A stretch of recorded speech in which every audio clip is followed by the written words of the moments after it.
শুভ সন্ধ্যা বন্ধুরা। আজ হলো 4 ফেব্রুয়ারি, 21 মাঘ, বুধবার।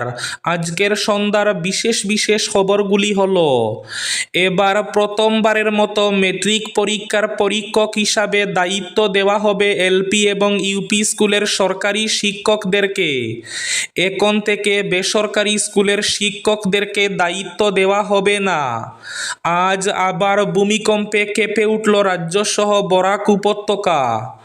রাইজর দলের সরকার আসলে অরুণোদয়ে 3,000 টাকা করা হবে এবং রাজ্যের 100% মহিলাদের অরুণোদয় প্রকল্প দেওয়া হবে, ঘোষণা বিধায়ক অখিল গগৈর।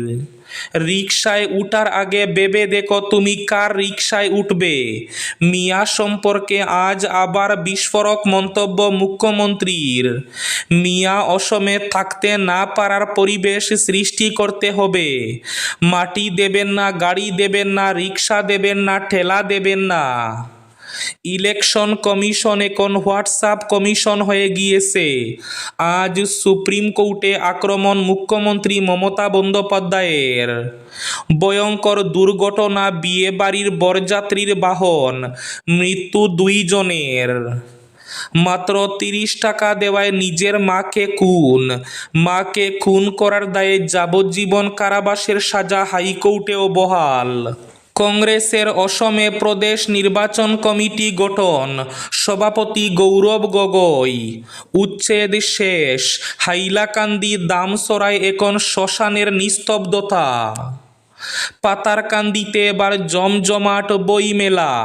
কলেজ ক্যাম্পাসে 4 দিনের বইমেলা শুরু হচ্ছে আগামী 9 ফেব্রুয়ারি।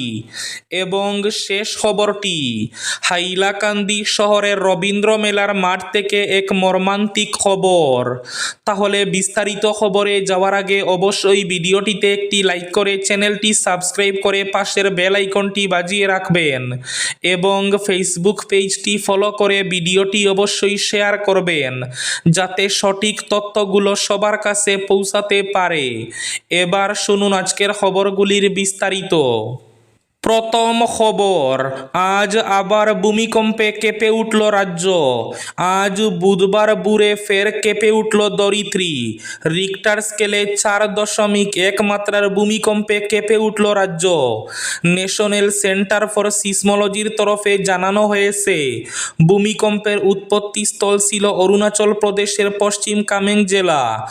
আজ সকাল 8:57 নাগাদ ভূমিকম্পের কম্পন অনুভূত হয়। গৌহাটি সহ উত্তর অসম, নামনি অসমের বিভিন্ন এলাকায় কম্পন অনুভূত হয়েছে। পাশাপাশি ভুটানের কয়েকটি এলাকাতেও ভূমিকম্পের প্রভাব টের পাওয়া যায়। ইলেকশন কমিশন এখন হোয়াটসঅ্যাপ কমিশন হয়ে গিয়েছে। সুপ্রিম কোর্টে আক্রমণ মমতার। সুপ্রিম কোর্টে এসআইআর মামলার শুনানিতে অংশ নিয়ে নির্বাচন কমিশনের নিরপেক্ষতা নিয়ে বিস্ফোরক অভিযোগ তুললেন মুখ্যমন্ত্রী মমতা বন্দ্যোপাধ্যায়। আজ বুধবার বিচারপতি সূর্যকান্তের এজলাসে দাঁড়িয়ে তিনি সরাসরি দাবি করেন, ইলেকশন কমিশন এখন হোয়াটসঅ্যাপ কমিশন হয়ে গিয়েছে। তার আরও অভিযোগ, প্রতিষ্ঠানটি এখন হোয়াটসঅ্যাপের মাধ্যমেই যাবতীয় নির্দেশ দিচ্ছে। মুখ্যমন্ত্রী আজ নির্বাচন কমিশনের কার্যপদ্ধতি নিয়ে সরব হয়ে বলেন, বিজেপি শাসিত রাজ্য থেকে আধিকারিকদের মাইক্রো অবজারভার করে পাঠানো হচ্ছে। তারা ভোটার তালিকা থেকে মানুষের নাম ডিলিট করে দিচ্ছে। এই প্রক্রিয়ায় 59 লক্ষ মানুষের নাম বাদ দেওয়া হয়েছে এবং যাদের নাম বাদ পড়েছে তারা আত্মপক্ষ সমর্থনের কোনো সুযোগ পাননি। ইয়ারদের কোনো ক্ষমতা নেই।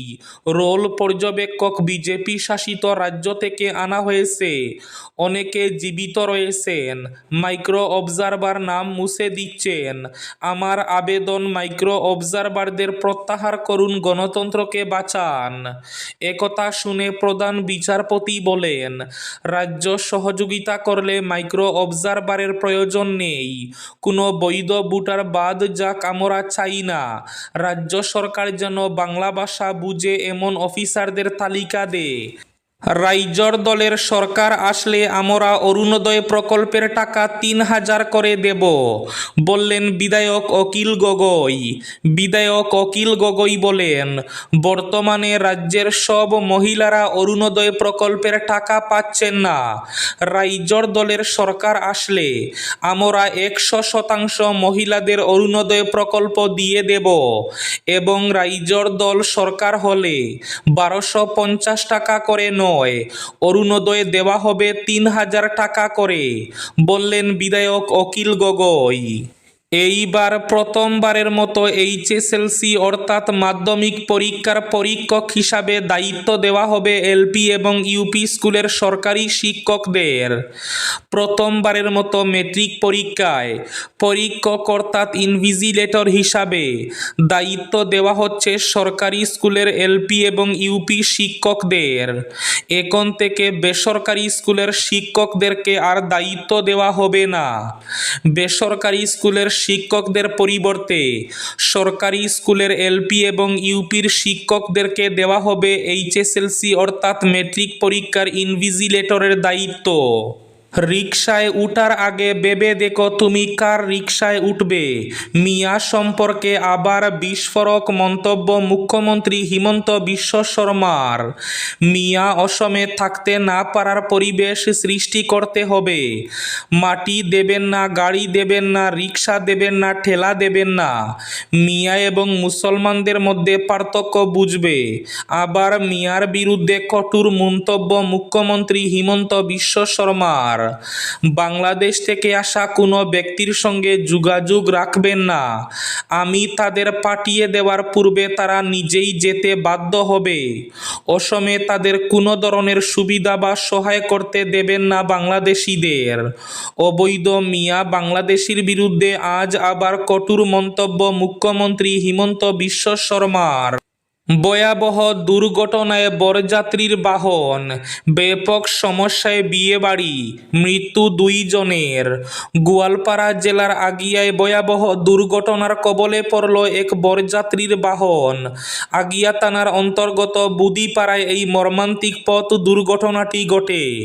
ভয়াবহ এই দুর্ঘটনায় মৃত্যু হয়েছে বরের জ্যৈষ্ঠ ভাই সহ আরও একজনের। দুর্ঘটনায় একাধিক ব্যক্তি আহত হয়েছেন বলে জানা গেছে। প্রাপ্ত তথ্য অনুযায়ী ১৭ নম্বর জাতীয় সড়কের পাশে দাঁড়িয়ে থাকা বরযাত্রীর বাস ও একটি ম্যাজিক গাড়িকে একটি ট্রাক ধাক্কা মারে। এতে ২ জনের মৃত্যু ঘটে। নিহতদের নাম নরেশ দাস ও রবি দাস। মৃত নরেশ দাস বর বিষ্ণু দাসের জ্যৈষ্ঠ ভাই। আহতদের ইতিমধ্যে চিকিৎসার জন্য হাসপাতালে ভর্তি করা হয়েছে। বরের বাড়ি গোলকগঞ্জের উত্তর রায়পুরে। গোয়ালপাড়ার বুদিপাড়ায় বিয়ে সম্পন্ন করে বাড়ি ফেরার সময় এই মর্মান্তিক দুর্ঘটনাটি ঘটে। হাইলাকান্দি শহরের রবীন্দ্র মেলার মাঠ থেকে এক মর্মান্তিক খবর। আজ সকালে মাঠের ভেতর থেকে এক ৩৮ বছর বয়সী যুবককে মৃত অবস্থায় উদ্ধার করা হয়েছে। মৃত যুবকের পরিচয় গৌতম রায়। তিনি হাইলাকান্দি শহরের ৩ নম্বর ওয়ার্ডের বাসিন্দা বলে জানা গেছে। স্থানীয়দের নজরে আসার পর বিষয়টি পুলিশকে জানানো হলে হাইলাকান্দি থানার পুলিশ ঘটনাস্থলে পৌঁছে দেহ উদ্ধার করে। প্রাথমিকভাবে এই ঘটনার কারণ এবং সঠিকভাবে জানতে না পারায় পুলিশ তদন্ত শুরু করেছে। কী কারণে এই ঘটনা ঘটল তা খতিয়ে দেখা হচ্ছে বলে জানিয়েছে পুলিশ। ঘটনাকে কেন্দ্র করে এলাকায় চাঞ্চল্য ছড়িয়ে পড়েছে। কংগ্রেসের অসমে প্রদেশ নির্বাচন কমিটি গঠন, সভাপতি গৌরব গগৈ। বিধানসভা নির্বাচনের জন্য কংগ্রেস অসমে প্রদেশ নির্বাচন কমিটি গঠন করেছে। প্রদেশ কংগ্রেসের সভাপতি তথা সাংসদ গৌরব গগৈকে সভাপতি করে ৩৫ সদস্যের এই কমিটি গঠন করা হয়। মঙ্গলবার কংগ্রেস সাংসদ কেসি বেণুগোপালের স্বাক্ষরযুক্ত পত্রে উল্লেখ করা হয়েছে। অসম প্রদেশ কংগ্রেস কমিটি রাজ্যিক নির্বাচন কমিটিকে তাৎক্ষণিকভাবে কার্যকর করার প্রস্তাবে কংগ্রেস সভাপতি অনুমোদন দিয়েছেন নিচে বর্ণিত অনুযায়ী। পাতারকান্দিতে এবার জমজমাট বইমেলা। পাতারকান্দি বিএড কলেজের উদ্যোগে কলেজ ক্যাম্পাসে ৪ দিনের বইমেলা শুরু হচ্ছে আগামী ৯ ফেব্রুয়ারি। এক ব্যতিক্রমী চিন্তাধারা নিয়ে পাতারকান্দি কলেজ অফ এডুকেশন কর্তৃপক্ষের উদ্যোগে পাতারকান্দি বিএড কলেজ ক্যাম্পাসে বইমেলা শুরু হচ্ছে আগামী 9 ফেব্রুয়ারি, চলবে 12 ফেব্রুয়ারি পর্যন্ত। প্রতিদিন সকাল 10টা থেকে বিকেল 5টা পর্যন্ত চলবে বইমেলা।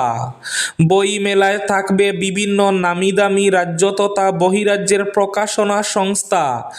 বিভিন্ন প্রকাশনা সংস্থার স্টলে শিক্ষা বিষয়ক বই, গল্প উপন্যাসের বই, কবিতা, বাংলা এবং ইংরেজি সাহিত্য, শিশু সাহিত্য সহ নানা ধরনের আকর্ষণীয় বই প্রদর্শন বিক্রি করা হবে।